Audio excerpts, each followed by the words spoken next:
गेल्या 2 दिवसांपासून पवार कुटुंबियांच्या बैठकांवर बैठका होत आहेत. पण या बैठकांचं 2 एप्रिल हे कनेक्शन आहे का अशी चर्चा आता सुरू झाली आहे. 2 एप्रिलला असं नेमकं काय आहे की पवारांच्या कुटुंबियांच्या बैठकांशी जोडलं जात आहे? बघूया त्या रिपोर्टमधून. उपमुख्यमंत्री पद सुद्धा आणि त्या राष्ट्रवादीचे मुख्य पद जे देशाचे प्रमुख हे पवार परिवाराकडेच आणि सुनित्रा काकींकडेच राहावं अशी आमची सुद्धा त्या ठिकाणी इच्छा आहे.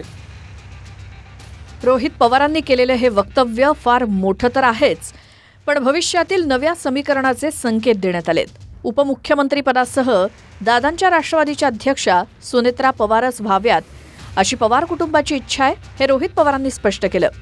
म्हणजेच सुनेत्रा पवारांचं नेतृत्व मान्य आहे असेच क्लिअर संकेत रोहित पवारांनी दिलेत. उपमुख्यमंत्री पद सुद्धा आणि त्या राष्ट्रवादीचे मुख्य पद जे देशाचे प्रमुख हे पवार परिवाराकडेच आणि सुनित्रा काकींकडेच राहावं अशी आमची सुद्धा त्या ठिकाणी इच्छा आहे. तर 30 हा आकडा मेजॉरिटीचा आकडा आहे आणि त्याच्याच बरोबर त्यांचे जे सर्व पदाधिकारी आहेत जे मला कळालेलं आहे, ज्याच्यात विविध सेलचे अध्यक्ष असतील, त्यांनी सुद्धा सुनित्रा काकींचंच नाव पुढे केलं असेल. त्यामुळे कुणी किती काय प्रयत्न केले तरी आमदारांचं म्हणणं, परिवाराचं म्हणणं, पदाधिकाऱ्यांचं म्हणणं आणि लोकांचं, महाराष्ट्रात तमाम लोकांचं म्हणणं हे कुणीही डावलणार नाही. त्यामुळे आम्हाला सुद्धा वाटतंय की काकीच तिथं त्या पक्षातले प्रमुख राहतील. अजितदादांच्या निधनानंतर पवार कुटुंबियांच्या बैठकांचा सिलसिला सुरू आहे. पण बैठकीच्या केंद्रस्थानी 2 एप्रिलची तारीख आहे, कारण 2 एप्रिलला शरद पवार राज्यसभेतनं निवृत्त होत आहेत. 2 एप्रिलला राज्यसभेचे महाराष्ट्रातील 7 खासदार निवृत्त होत आहेत, ज्यात शरद पवार आणि पवारांच्या राष्ट्रवादीच्या फौजिया खान, भाजपचे भागवत कराड, धैर्यशील पाटील, काँग्रेसच्या रजनी पाटील आणि ठाकरेंच्या शिवसेनेच्या प्रियंका चतुर्वेदी आणि आरपीआयचे रामदास आठवले यांचा समावेश आहे. पुन्हा शरद पवारांना राज्यसभेवर पाठवण्यासाठी शरद पवारांच्या राष्ट्रवादीकडे तेवढं संख्याबळ नाही, कारण पवारांच्या राष्ट्रवादीचे अवघे 10 आमदार आहेत आणि पुन्हा खासदार होण्यासाठी जवळपास 36 आमदारांची गरज आहे. त्यासाठीच अजितदादांचा प्रयत्न हा येत्या 12 फेब्रुवारीलाच विलिनीकरण जाहीर करण्याचा होता का, हे शरद पवारांच्या आणि जयंत पाटलांच्या बोलण्यातून देखील जाणवतं. कारण 12 फेब्रुवारी ही तारीख पवार आणि जयंत पाटलांनीच सांगितली. आता दादांच्याच मनात काय होतं यावर कुणीच का बोलत नाही असा सवाल करत रोहित पवार विलिनीकरणाच्या दिशेनं बोट दाखवतायत. 9 तारीख होऊ द्या, मग स्पष्टपणे या सर्व गोष्टींकडे आपल्याला बोलता येईल. त्या शेवटी दादांची इच्छा काय होती, काय गोष्टी घडल्या, या कुठेतरी लोकांपर्यंत गेल्या पाहिजे.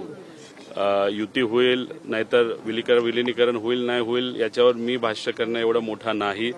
फक्त हे जे काय राजकीय दृष्टिकोनातून काही आरोप प्रत्यारोप नाही तर चर्चा जी कुठली या महाराष्ट्रामध्ये सुरू आहे, त्यामुळे कुठेतरी दुःख वाटतं की चर्चा दुसरीकडेच कुठेतरी भरकटत चाललेली आहे आणि त्याला एक राजकीय स्वरूप हे मोठमोठ्या नेत्यांनी तिथं दिलंय हे बघून कुठेतरी परिवारातला एक व्यक्ती म्हणून दुःख वाटतं. अजितदादांसारखा एवढा मोठा माणूस त्याच्या मनामध्ये काय याच्याबद्दल कुणीच तिथं चर्चा दुर्दैवाने त्या ठिकाणी करत नाही.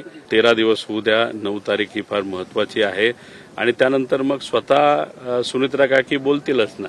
कारण शेवटी सुनित्रा काकी या उपमुख्यमंत्री झालेल्या आहेत अजितदादांच्या जागेवर आणि त्या काळची ती वेळ असल्यामुळे त्यांना सर्व आमदारांनी, सर्व लोकांनी, आम्ही सुद्धा तिथं पाठिंबा दिलेला आहे.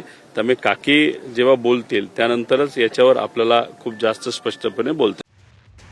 रोहित पवारांच्या बोलण्यातनं असं दिसतंय की एकत्र येणं असो किंवा विलिनीकरणासाठी शरद पवारांची राष्ट्रवादी पॉझिटिव्ह आहे. दादांची इच्छा पूर्ण व्हावी हीच आमची इच्छा असं सांगून खुद्द शरद पवारांनी देखील त्यांच्याकडनं ग्रीन सिग्नल 4 दिवसांआधीच दिलाय. मग आता दोन्ही राष्ट्रवादी दादांची इच्छा होती, दादांची इच्छा होती, ती खुली आहे ही आमची इच्छा आहे. आता ज्या बैठका होत आहेत त्यातून पवार कुटुंबातली एकी दिसतेय. जो एकत्र राहण्याचा प्रयत्न अजित पवार करत होते तोच प्रयत्न या बैठकांमधनं दिसतोय.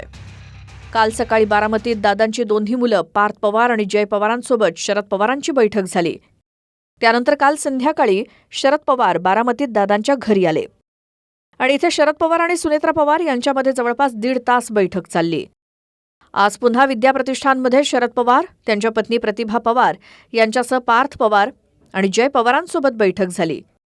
या बैठकीत रोहित पवार, श्रीनिवास पवार आणि राजेंद्र पवार देखील उपस्थित होते.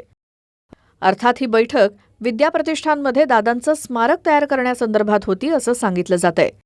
पण या बैठकांमध्ये दोन्ही राष्ट्रवादीनं एकत्रित काम करण्याच्या बाजूनं देखील चर्चा सुरू असल्याची माहिती सूत्रांकडून मिळतेय. अजितदादा हे विद्याप्रतिष्ठानचे अध्यक्ष होते. आता विद्याप्रतिष्ठानच्या अध्यक्षपदावर कोण येणार, म्हणजे सुनेत्रा पवार येणार की सुप्रिया सुळे येणार, हे सगळ्या गोष्टी ज्या आहेत त्या कुटुंबामध्ये त्या सगळ्या त्यांना निश्चित करावं लागणार आहेत.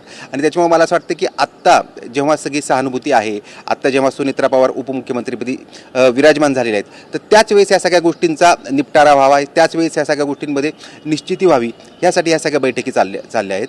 आणि दुसरी गोष्ट आणखी एक महत्त्वाची की सुनेत्रा पवार यांना राज्यसभेचं राजीनामा देणार आहेत. मग त्यावेळी कोण असणार आहे राज्यसभेवर, म्हणजे जय पवार असणार आहेत, पार्थ पवार असणार आहे की आणखी कुणी तरी असणार आहे.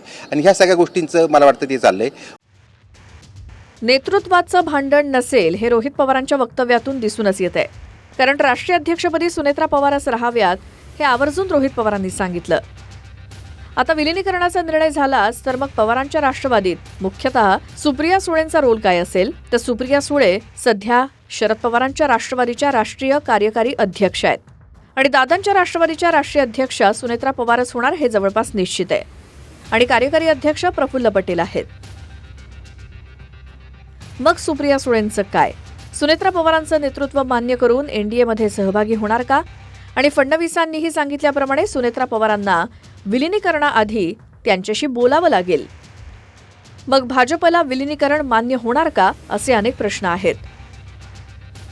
दीपक कापसेसह अजिंक्य धायगुडे, TV9 मराठी, बारामती.